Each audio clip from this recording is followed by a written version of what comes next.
Hello everyone. So today we are going to start our next topic, that is the colligative properties. देखिए, colligative properties पढ़ने के लिए जो हम concept discuss करेंगे that is related to what we have already studied in the previous lectures. देखिए, जैसे कि हमने प्रीवियस लेक्चर्स में पढ़ा है, the vapour pressure of the solution it decreases with the addition of a non-volatile solute to a volatile solvent. कि हम किसी volatile solvent में अगर एक non-volatile solute ऐड करते हैं तो जो वेपर प्रेशर है वो डिक्रीज करता है रिजल्टिंग सॉल्यूशन के लिए.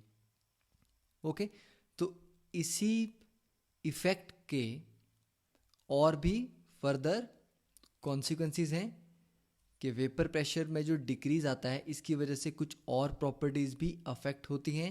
And those properties are, number 1, the relative lowering of vapour pressure.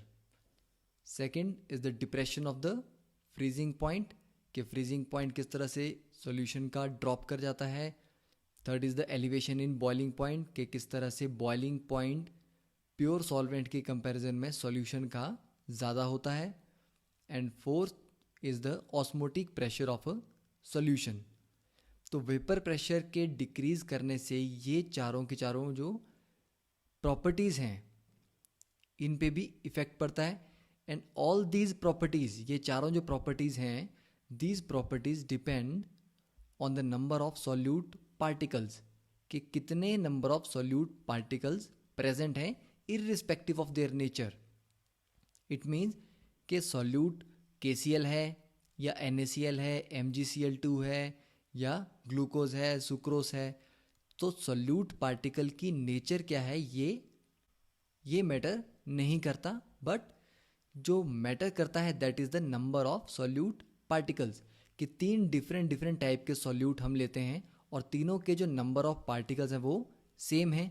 तो सेम नंबर ऑफ पार्टिकल्स से इन चारों प्रॉपर्टीज़ में जो वेरिएशन आएगी that will be the same, because जो प्रॉपर्टीज़ हैं वो नंबर ऑफ पार्टिकल्स पे डिपेंड कर रही हैं, उनकी नेचर पे नहीं. ओके, तो such properties we can say the properties of the solutions that depend on the number of solute particles in the solution irrespective of their nature relative to the total number of particles present in the solution. कि solution में जो total number of particles present हैं उनके comparison में solute की nature कैसी है इससे फ़र्क नहीं पड़ता. तो ऐसी प्रॉपर्टीज़ को हम बोलते हैं कॉलिगेटिव प्रॉपर्टीज़. ओके, तो अब सबसे पहले देखते हैं first property, that is the relative lowering of vapour pressure. Suppose A is the solvent, तो अगर सॉल्वेंट A से है तो हम रॉल्ट लॉ के अकॉर्डिंग लिख सकते हैं कि PA is equal to P0A into XA, के partial pressure of component A that is solvent is equal to pressure of pure solvent multiplied by the its mole fraction. तो देखिए, जो decrease आता है वेपर प्रेशर में, अगर pure solvent का pressure 15 है तो उसमें अगर आप नॉन वॉलेटाइल सॉल्यूट ऐड करेंगे तो जो सॉल्यूशन बनेगा उसका प्रेशर 15 से कम होगा. तो वो जो डिफरेंस आ रहा है प्रेशर में दैट इज डेल्टा P. तो डेल्टा P किसके बराबर है? P0A that is pressure of pure solvent minus pressure of solution, क्योंकि सॉल्यूशन का प्रेशर सॉल्वेंट से कम होता है, तो बिगर वैल्यू माइनस स्मॉलर वैल्यू. अब देखिए, प्रेशर ऑफ सॉल्यूशन को मैं क्या लिख सकता हूँ? सॉल्यूशन में दो कंपोनेंट है, एक है हमारा solvent and second component is the solute. तो सॉल्यूशन का जो टोटल प्रेशर है it is equal to pressure of solvent plus pressure of solute. तो सॉल्यूट नॉन वॉलेटाइल है तो नॉन वॉलेटाइल सॉल्यूट इवेपोरेट तो नहीं होगा, तो इसका जो प्रेशर आएगा दैट विल बी ज़ीरो. तो बेसिकली जो प्रेशर ऑफ सॉल्यूशन है it is pressure of solvent. और अब जो सॉल्वेंट है उसके लिए आप प्रेशर लिखेंगे P0A इंटू XA, क्योंकि सॉल्यूट भी है तो मोल फ्रैक्शन इसकी 1 नहीं होगी। ओके, तो यहाँ से हम लिख सकते हैं कि this is equal to P not A minus P not A into X A. इसको लिख सकते हैं P not A into 1 minus X A. अब हमने पढ़ा है कि X A plus X B is equal to 1, सारी मोल फ्रैक्शंस का सम हमेशा 1 होता है। तो इसी को हम लिख सकते हैं कि P not A into X of B, where B is the mole fraction of solute. ये सॉल्यूट के लिए लिखा हुआ हमने। तो इक्वेशन आ जाएगी P not A minus P solution is equal to P not A into X B. तो this particular term is called delta P, और इसे हम बोलते हैं lowering of vapour pressure.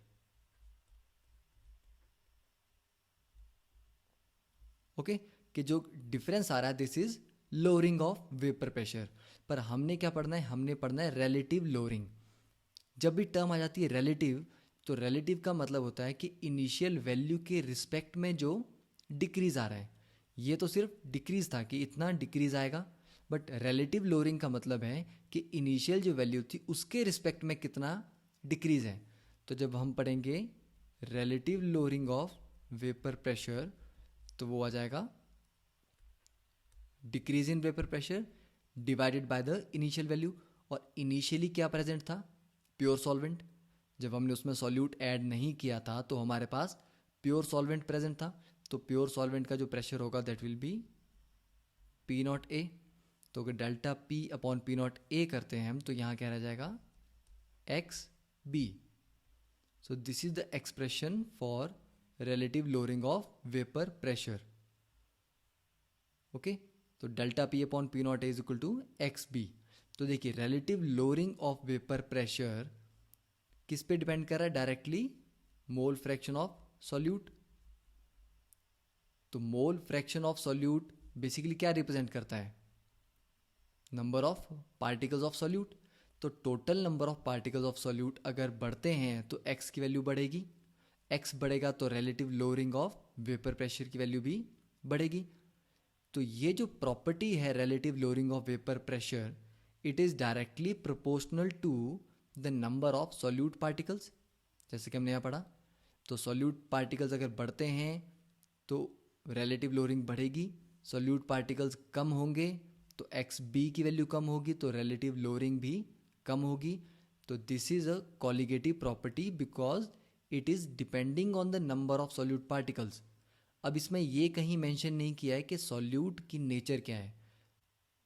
Okay, तो अगर आपके पास टोटल 100 मॉलिक्यूल्स हैं, 100 में से 30 सॉल्यूट के हैं और 70 सॉल्वेंट के हैं, तो सॉल्यूट के लिए जो x आएगा दैट विल बी 0.3। तो ये सॉल्यूट की नेचर क्या है, कौन से पार्टिकल्स हैं, इसके ऊपर x की वैल्यू डिपेंड नहीं करती। तो this x is completely independent of the nature of solute. तो हमने ये प्रूव कर दिया है कि relative lowering of vapour pressure एक कॉलिगेटिव प्रॉपर्टी है। ओके, तो now you note it down and then will see कि इसको हम फर्दर किस फॉर्मूला में कन्वर्ट कर सकते हैं।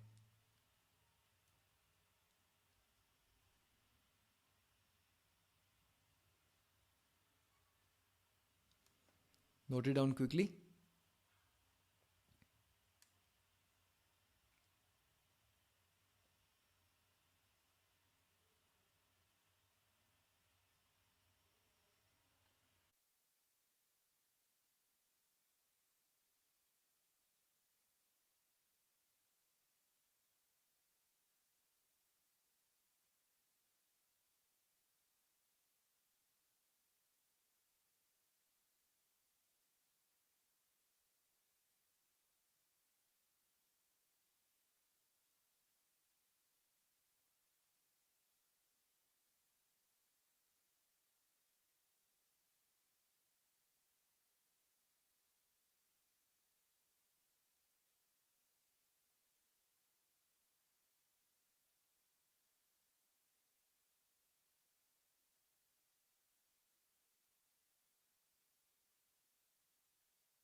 तो यहाँ से हम लिख सकते हैं कि delta P upon P not A is the solvent is equal to X B. अब एक्स बी को हम कैसे लिख सकते हैं? Number of moles of B divide by number of moles of A and number of moles of B. This is the formula for mole fraction. तो इसको इस तरह से भी रिप्रेजेंट कर सकते हैं. And next thing is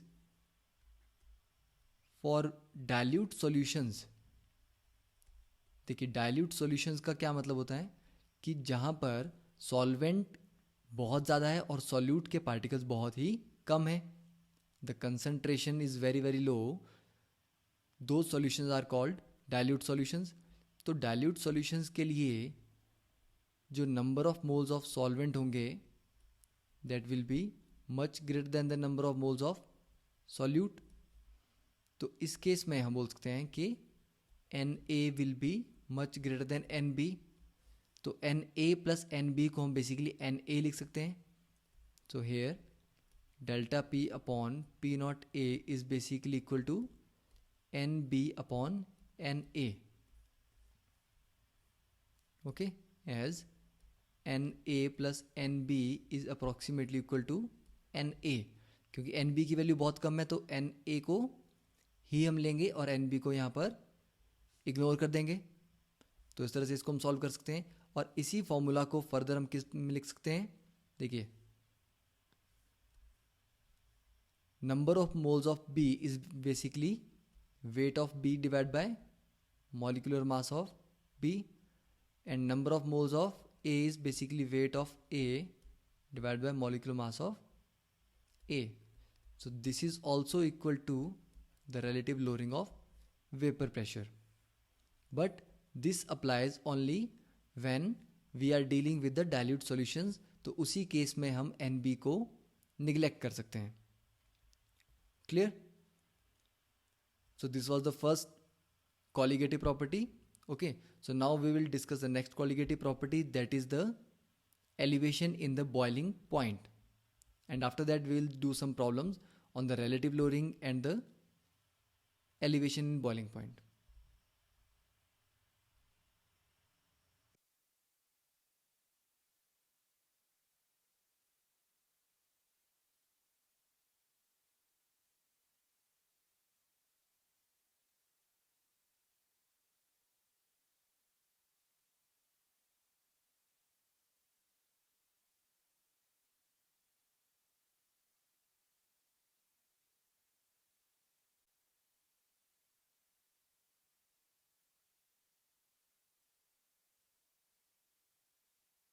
Okay, so now we start with our next topic, that is elevation in the boiling point.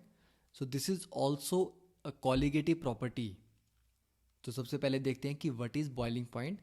हम boiling point को कैसे डिफाइन करते हैं? तो देखिए हमें पता है कि जो वेपर प्रेशर है किसी भी लिक्विड के लिए that is directly proportional to its temperature. कि अगर आप किसी भी लिक्विड को अगर आप हीट करते रहते हो तो more of the liquid will boil off and that will create more vapors and more vapors will lead to more vapor pressure. तो वेपर प्रेशर बढ़ता जाएगा जैसे जैसे हम टेम्परेचर बढ़ाते हैं. तो धीरे धीरे जब आप किसी वाटर को या किसी लिक्विड को हीट करते हो eventually at a particular temperature it will start boiling. ये एक पर्टिकुलर टेम्परेचर पे बॉयल करना स्टार्ट करेगा. तो अभी तक हमने जो बॉइलिंग पॉइंट की डेफिनेशंस पढ़ी है जूनियर क्लासेस में, that is that boiling point is the temperature at which the vapour pressure of the liquid becomes equal to the atmospheric pressure. अब देखिए एटमॉस्फेरिक प्रेशर अपने आप में एक कांस्टेंट वैल्यू होती है. जैसे नॉर्मली इसकी वैल्यू होती है 1 एटमॉस्फेयर.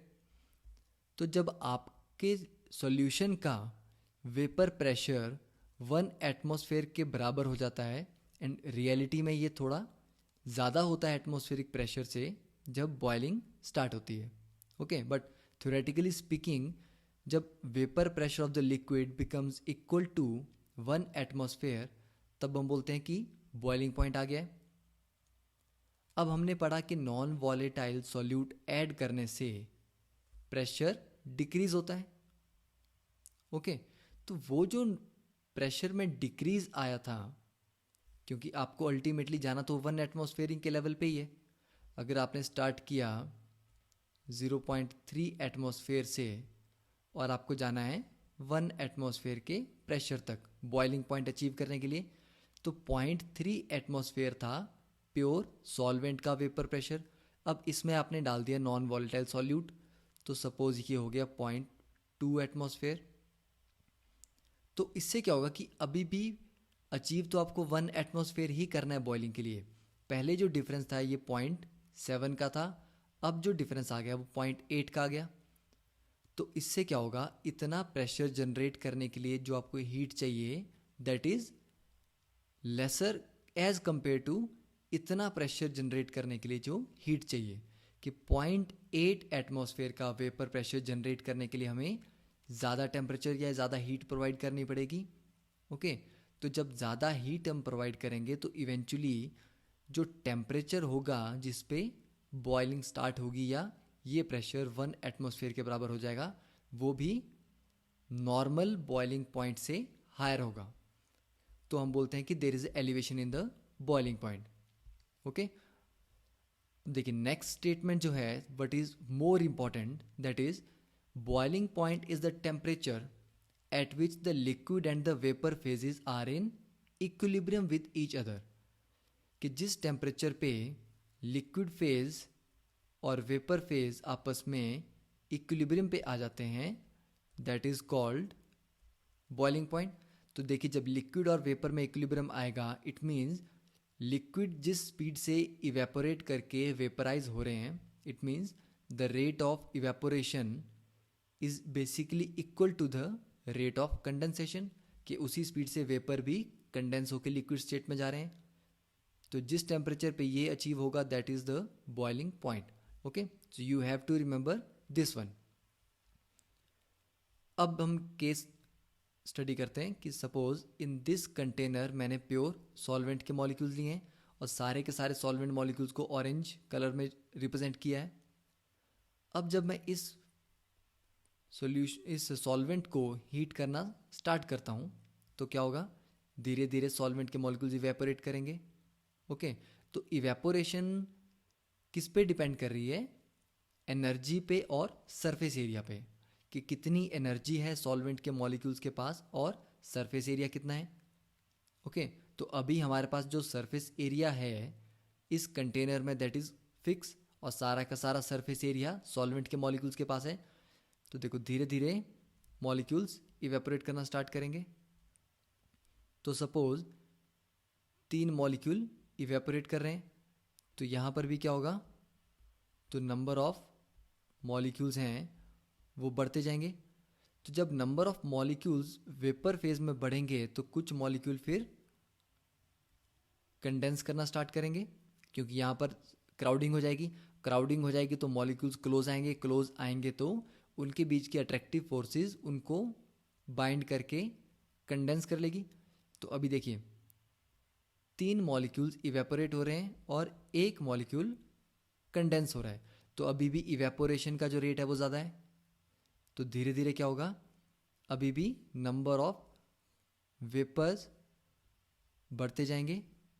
तो जैसे जैसे वेपर्स और बढ़ रहे हैं तो कंडेंसेशन का रेट और बढ़ेगा। अभी 2 हो रहे हैं, फिर थोड़ी देर बाद तीसरा भी हो जाएगा। तो जिस पॉइंट पे बराबर मॉलिक्यूल्स इवेपोरेट हो रहे हैं और उतने ही मॉलिक्यूल्स कंडेंस भी हो रहे हैं, तब हम बोल सकते हैं कि लिक्विड से वेपर बनने का और वेपर से वापस लिक्विड बनने का जो रेट है दैट इज इक्वल। तो इस पॉइंट पे जिस टेम्परेचर पे ये दोनों रेट बराबर हो जाते हैं that is called boiling point of this particular liquid. तो सपोज ये बॉइलिंग पॉइंट था T डिग्री सेल्सियस। अब देखिए अब नेक्स्ट हम क्या करेंगे, अब इसी केस में हमने एक नॉन वॉलेटाइल सॉल्यूट ऐड कर दिया है। तो suppose this is the green one or the non volatile solute. तो देखिए जब आप सॉल्यूट को ऐड करते हो तो सॉल्यूट लिक्विड में डिजॉल्व होगा सॉल्वेंट में।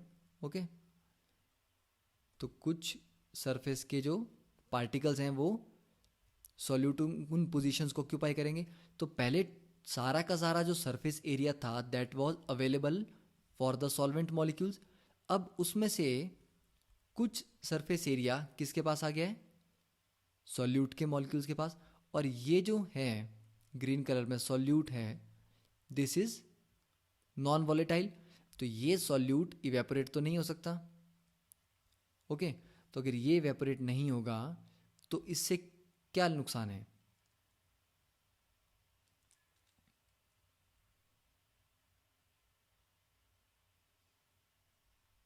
देखिए अब हमने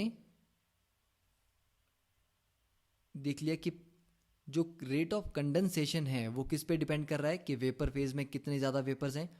तो वेपर फेज में जो नंबर ऑफ वेपर थे वो तो उतने ही रहेंगे क्योंकि सॉल्यूट तो इवेपोरेट नहीं हो रहा है। Okay, but total surface area पहले सारा का सारा सॉल्वेंट के पास था, तो सॉल्वेंट इवेपोरेट हो रहा था। अब कुछ सरफेस एरिया सॉल्यूट ने ऑक्यूपाई कर लिया है, तो जो अवेलेबल सरफेस एरिया है, available surface area has reduced. तो जब अवेलेबल सरफेस एरिया कम हो जाएगा तो रेट ऑफ इवेपोरेशन भी कम हो जाएगी। पहले 3 मॉलिक्यूल इवेपोरेट कर रहे थे, अब एरिया कम हो गया, तो अब सपोज 2 ही मॉलिक्यूल इवेपोरेट कर रहे हैं, तो यहाँ ऊपर जाने वाले सिर्फ 2 होंगे, बट रेट ऑफ कंडेंसेशन अभी भी 3 है बिकॉज वेपर फेज में सॉल्यूट तो इंटरफेयर कर ही नहीं रहा है। तो ये इक्विलिब्रियम किस तरह से डिस्टर्ब हो गया है, इस इक्विलिब्रियम में जो रेट ऑफ इवेपोरेशन था लिक्विड से वेपर जाने का रेट ये कम हो गया है। तो अब हम चाहते हैं कि अगर कंडेंसेशन का रेट 3 है तो इवेपोरेशन का रेट भी 3 हो। ओके, बिकॉज जब तक ये इक्विलिब्रियम दोबारा से नहीं बनता बॉइलिंग पॉइंट नहीं आएगा। ओके, तो पहले जो T डिग्री सेल्सियस पे बॉयल कर गया था, अब उस T डिग्री सेल्सियस पे इक्विलिब्रियम नहीं आया है, 3 कंडेंस हो रहे हैं और 2 इवेपोरेट हो रहे हैं। तो इट मीन्स हमें क्या बढ़ाना पड़ेगा, इवेपोरेशन का रेट। और इवेपोरेशन को हम कैसे बढ़ा सकते हैं, मोर हीट। तो हम इसको थोड़ा और हीट करेंगे, और हीट करने से फिर से कोई एक मॉलिक्यूल इवेपोरेट कर जाएगा। ओके, तो फाइनली ये रेट फिर से बढ़ जाएगा और दोनों रेट बराबर आ जाएंगे। तो जो पहले बॉयल कर रहा था that was T degree Celsius, और अब जो नया बॉइलिंग पॉइंट आया है, new boiling point, that is T degree plus some delta T। Okay, तो कुछ इंक्रीज आया है बॉइलिंग पॉइंट में, तो this particular increase is called elevation in the boiling point. तो नॉन वॉलेटाइल सॉल्यूट डालने से टोटल सरफेस एरिया कम होता है, तो रेट ऑफ इवेपोरेशन डिक्रीज कर जाएगा, और रेट ऑफ इवेपोरेशन को दोबारा उसी वैल्यू पे लाने के लिए, that is rate of condensation के बराबर लाने के लिए हमें एक्स्ट्रा हीट प्रोवाइड करनी पड़ती है, and this extra heat increases the temperature further. Okay, तो अब जब नया इक्विलिब्रियम फिर से एस्टेब्लिश होगा तब जो टेम्परेचर आएगा that will be greater than the earlier boiling point. तो देखिए यहाँ हम देख सकते हैं कि ये जो कर्व ड्रॉ किया गया है, this is against vapour pressure and the temperature in kelvin, and this particular line is 1 atmosphere line. Okay, तो हमने पढ़ा है कि जब वेपर प्रेशर एटमॉस्फेरिक प्रेशर के बराबर हो जाता है तो उसे हम बॉइलिंग पॉइंट बोलते हैं। तो देखिए प्योर सॉल्वेंट के केस में इस तरह से ये कर्व जा रहा है, तो ये कर्व जिस पॉइंट पे 1 एटमॉस्फेयर के बराबर होगा, दिस इज व्हाट, ये जो कर्व है ये सॉल्वेंट का वेपर प्रेशर का कर्व है। तो जब सॉल्वेंट का वेपर प्रेशर 1 एटमॉस्फेयर हो जाएगा तो ये पॉइंट आएगा, तो इस पॉइंट पे जो टेम्परेचर की वैल्यू है that is the boiling point T0। Okay, ये पर्टिकुलर जो वैल्यू है this is boiling point for pure solvent. अब देखिए सॉल्यूशन में क्या होता है, सॉल्यूशन का जो कर्व है वो कुछ इस तरह से आएगा इन द ग्रीन लाइन। तो ये कर्व जिस पॉइंट पे 1 एटमॉस्फेयर की लाइन को टच करता है, कट करता है, उस टाइम क्या होगा, ये भी बॉईल करना स्टार्ट करेगा। तो इसके लिए जो बॉइलिंग पॉइंट है ये इस पॉइंट के कोरिस्पॉन्डिंग का टेम्परेचर होगा, तो this is the T0 plus delta T। Okay, तो ये जो नया बॉइलिंग पॉइंट आ रहा है और ये टी नॉट है, तो obviously this difference is called delta T. और ये एलिवेशन इन बॉइलिंग पॉइंट है, तो इसे हम बोलते हैं delta T B. Okay, that is the elevation in boiling point. तो हमेशा याद रखना है कि प्योर सॉल्वेंट का कर्व ऊपर रहेगा और सॉल्यूशन के कर्व उससे नीचे रहेंगे। इसको आप ऐसे भी याद कर सकते हो। देखिए, अगर मैं बोलता हूँ कि एक पर्टिकुलर टेम्परेचर पे हम प्रेशर्स कंपेयर करते हैं, तो हमने पढ़ा है कि जो प्योर सॉल्वेंट है, प्योर सॉल्वेंट का वेपर प्रेशर ज़्यादा होता है और सॉल्यूशन का वेपर प्रेशर कम होता है। तो अगर एक ही टेम्परेचर पे कंपेयर करते हैं, तो इस पर्टिकुलर टेम्परेचर टी नॉट पे सॉल्यूशन का वेपर प्रेशर कितना है, इतना होगा, और सॉल्वेंट का इतना है। ओके, तो सॉल्यूशन का वेपर प्रेशर हमेशा सॉल्वेंट से कम होता है एक पर्टिकुलर टेम्परेचर पे।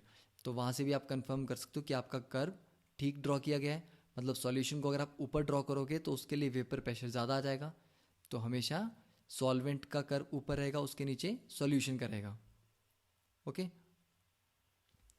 तो यहाँ इसके लिए हम फॉर्मूला लिख सकते हैं, that is delta T B is directly proportional to the molality of the solute.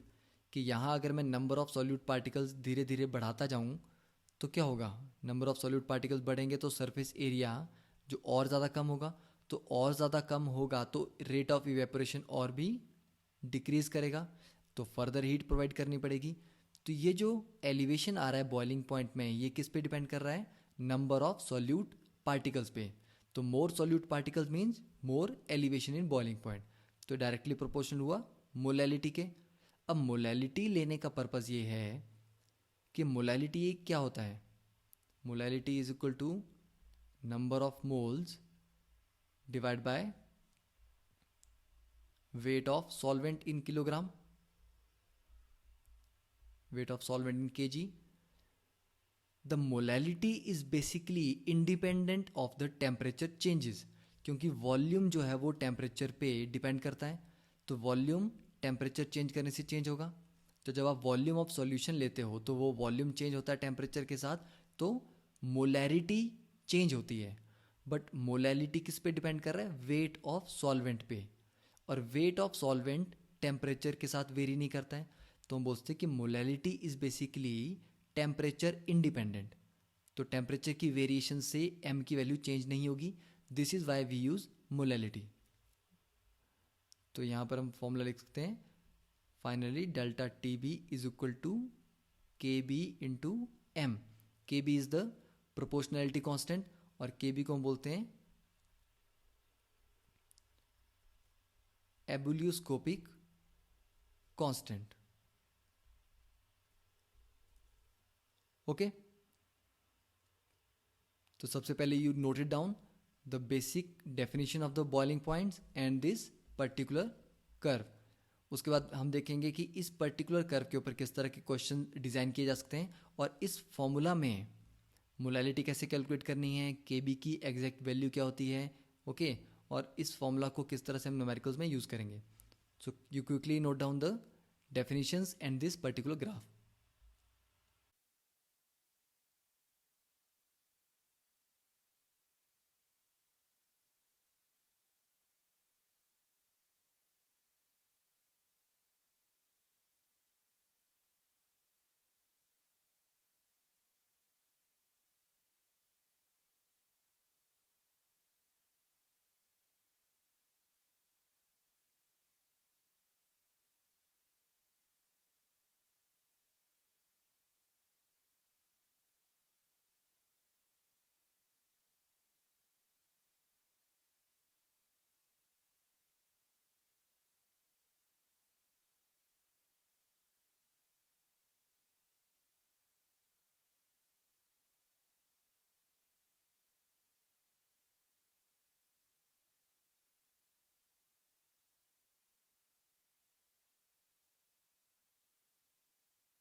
Okay देखिए, तो केबी को हमने डिफाइन किया, इस इज द एबुलियोस्कोपिक कांस्टेंट।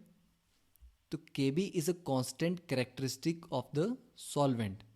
तो किसी भी क्वेश्चन में देखिए, delta T B is the elevation in the boiling point, के बॉइलिंग पॉइंट में कितना इंक्रीज आएगा।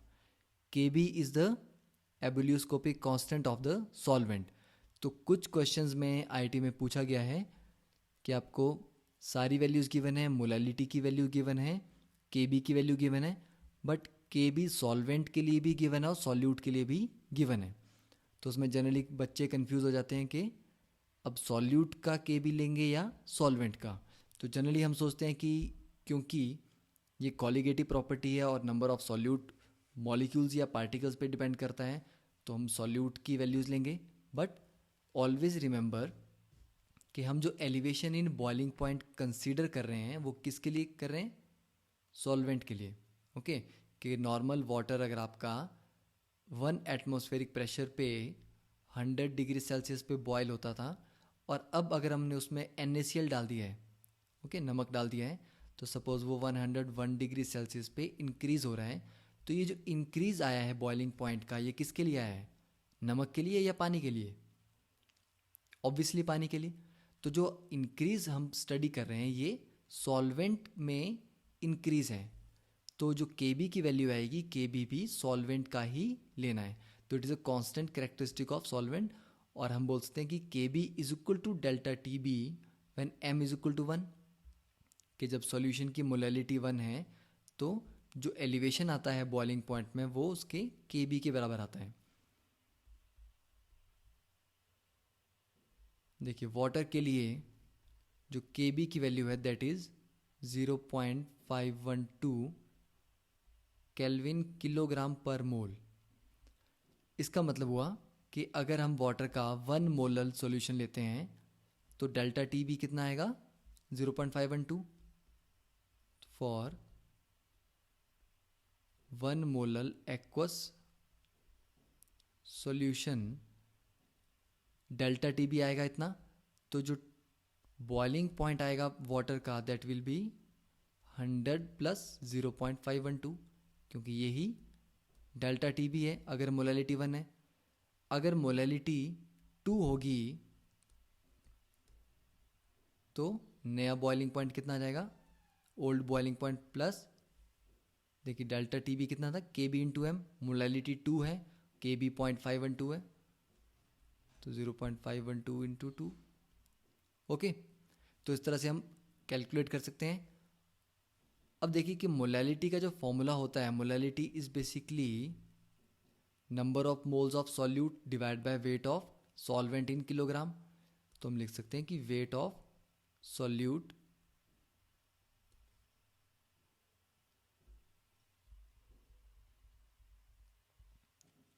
तो इसको हम लिख सकते हैं कि वेट ऑफ सॉल्यूट, सॉल्यूट को हमने बी से रिप्रेजेंट किया होता है, divide by the molecular mass of solute divided by the weight of solvent in kilogram. तो वेट ऑफ सॉल्वेंट हमें जनरली ग्राम्स में दिया होता है, तो उसको हम 1000 से डिवाइड करेंगे, that will give you the weight in kilograms. तो all W are in grams. Okay, अगर आपको वेट ऑलरेडी किलोग्राम में दिया है तो अपने 100,000 से डिवाइड नहीं करना है, तो यहाँ से मोलैलिटी निकाल देंगे। तो यहाँ से हम फॉर्मूला लिख सकते हैं कि delta T B is equal to K B into 1000 into weight of solute divided by molecular mass of solute into weight of solvent.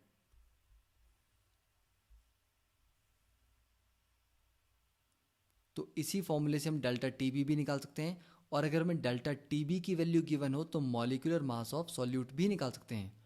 क्योंकि कभी कभी क्वेश्चन पूछे जाते हैं कि अगर इतने डिग्री का एलिवेशन आ रहा है बॉइलिंग पॉइंट में, तो जो सॉल्यूट यूज़ किया है हमने उसका मॉलिक्यूलर मास क्या है। तो मॉलिक्यूलर मास भी निकाल सकते हैं, डेल्टा टी बी भी निकाल सकते हैं, के बी की वैल्यू भी निकाल सकते हैं। ओके, तो इस इक्वेशन को हम किसी भी वे में यूज़ कर सकते हैं। Okay, and one more formula that you have to remember is Kb is equal to R T B square into molecular mass of solvent divided by 1000 into delta H vaporization. Okay कि अगर Kb की value आपने find out करनी है तो R, this is the gas constant R, Tb is the boiling point, Ma is the molecular weight of the solvent, A solvent है और B solute है, divided by 1000 into delta H vaporization. Okay क्योंकि boiling point की बात कर रहे हैं तो हम हीट ऑफ वेपराइजेशन यूज होगी. So these are the main important formulas okay जिनको हमको याद करना है. अब हम देखते हैं कि इस पर्टिकुलर टॉपिक में ग्राफ के ऊपर किस तरह के क्वेश्चन आ सकते हैं. तो देखिए अगर this is the vapour pressure और ये टेम्परेचर है और मुझे 3 कर्व्स दिए गए हैं, this is C1, C2 and C3. तो ये तीनों के तीनों जो कर्व हैं ये सॉल्यूशंस के हैं. ओके एक सॉल्यूशन की कंसंट्रेशन C1 है, दूसरे की C2 है और तीसरे की C3 है. तो इसमें हमें ये बताना है कि किस केस में कंसंट्रेशन सबसे ज़्यादा है या किसकी सबसे कम है. तो इंक्रीजिंग और decreasing order of C1, C2 and C3 define करने हैं.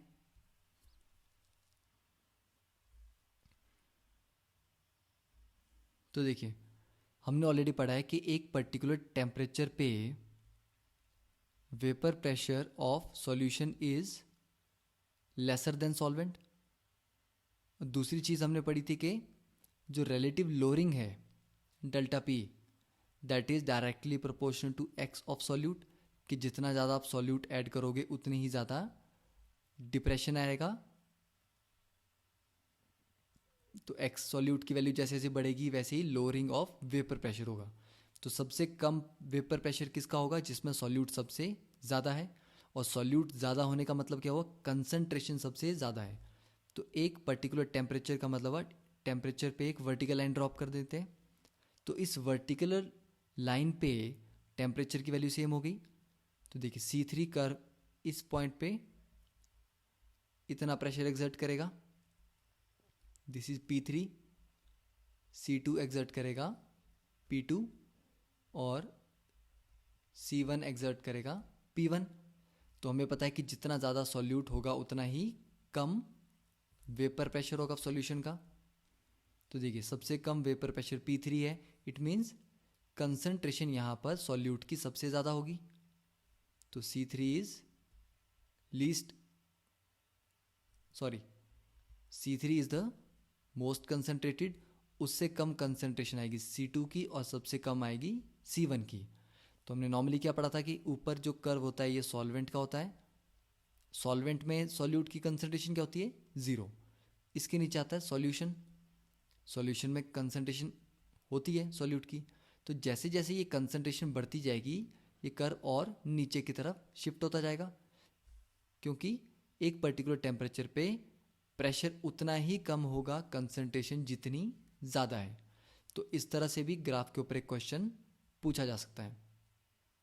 Okay so now quickly note down this formulas in this particular graph and then we'll do some problems of the relative lowering of vapor pressure and the elevation in boiling point.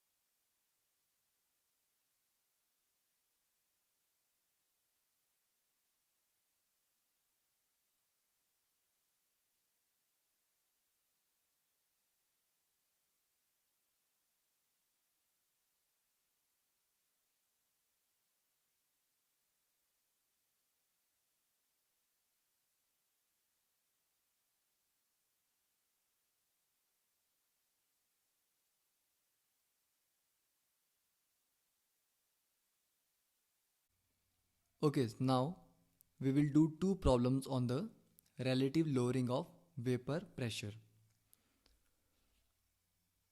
So the first problem states what weight of the non-volatile solute urea needs to be dissolved in 100 gram of water in order to decrease the vapor pressure of water by 25%. And what will be the molality of the solution? तो question है कि हमारे पास एक non volatile solute है urea, जिसका molecular formula है NH2CONH2। तो इसका कितना वेट हम 100 ग्राम ऑफ वाटर में डिज़ोल्व करें सो दैट वाटर का जो प्रेशर है वो 25% ड्रॉप कर जाए। Okay, so let us suppose vapour pressure of water is equal to P not. Okay, जब आपका प्योर सॉल्वेंट था वाटर तो उसका P नॉट था। Now there is a decrease of 25%, तो अब जो प्रेशर आ गया that is equal to 75% of P not. तो इसको बोल सकते हैं हम 3/4 P नॉट। ओके, तो इनिशियली प्रेशर आपका P नॉट था, अब प्रेशर 3/4 P नॉट है। तो डेल्टा P कितना आ जाएगा? P not minus 3/4 P not, जिसको आप लिख सकते हैं 1/4 P not, that is 25% of the initial pressure. तो it is a question of relative lowering, क्योंकि प्रेशर डिक्रीज कर रहा है और कितना डिक्रीज कर रहा है ये भी हमें गिवन है, और हमें वेट ऑफ सॉल्यूट निकालना है। तो हमने फॉर्मूला पढ़ा है कि delta P upon P not is equal to X of solute. Solute यहाँ यूरिया है। ओके, तो एक्स ऑफ सॉल्यूट क्या होगा? Basically moles of urea divide by moles of water plus moles of urea. तो moles of urea निकालने के लिए weight divided by molecular weight. तो देखिए molecular weight of urea is 60 और वेट ऑफ वाटर कितना दिया गया है हमें? 100 ग्राम। तो 100 gram divided by molecular mass of water 18 plus again W upon 60।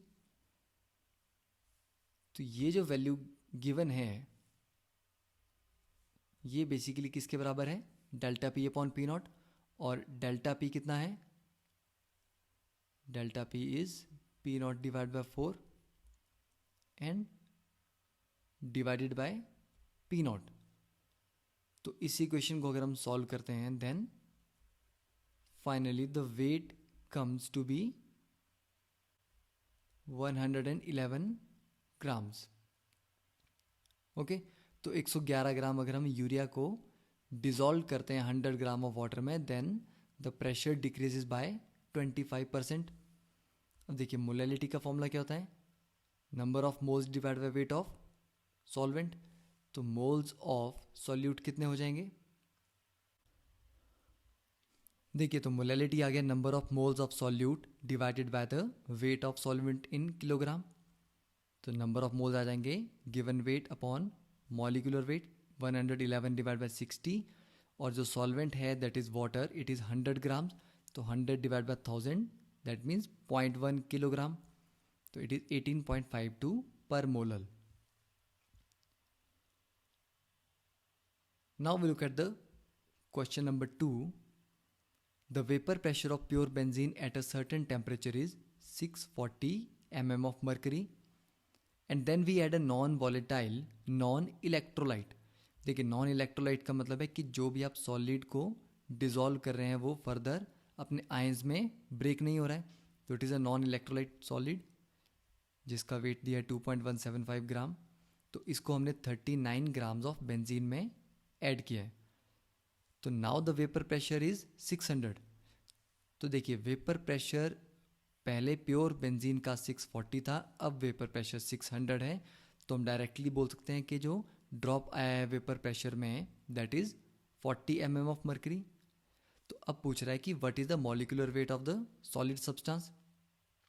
तो देखिए इस क्वेश्चन को मैंने अपने फॉर्मूला में आपको डिफाइन किया था कि delta P is equal to P not into X. तो यहाँ से हमारे पास वैल्यू आ जाएगी delta P is basically 40 mm of mercury. तो देखिए 40 is equal to x of solute into pressure of pure benzene.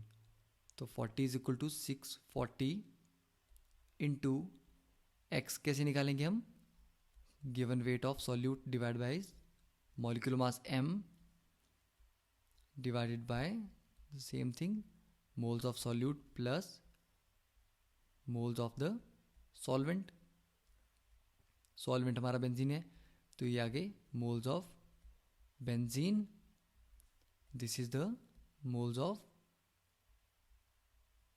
Solute and m is the molecular mass of the solute. तो इस इक्वेशन को सॉल्व करके m की value आ जाएगी 65.25 ग्राम पर मोल. ओके, तो नॉर्मली जो relative lowering of vapour pressure है, इसके सब्जेक्टिव प्रॉब्लम्स बहुत इजी होती हैं. आपको डायरेक्टली फॉर्मूले में वैल्यूज पुट करनी है and you will get the answer. But आपको ये देखना है कि गिवन डाटा को किस तरह से फॉर्मूला में यूज़ करना है. ओके, तो अभी ये दो सिंपल प्रॉब्लम्स हैं. After we complete this colligative properties will do some objective problems and some higher level problems also. Okay, so in the next class we will start with the depression in freezing point.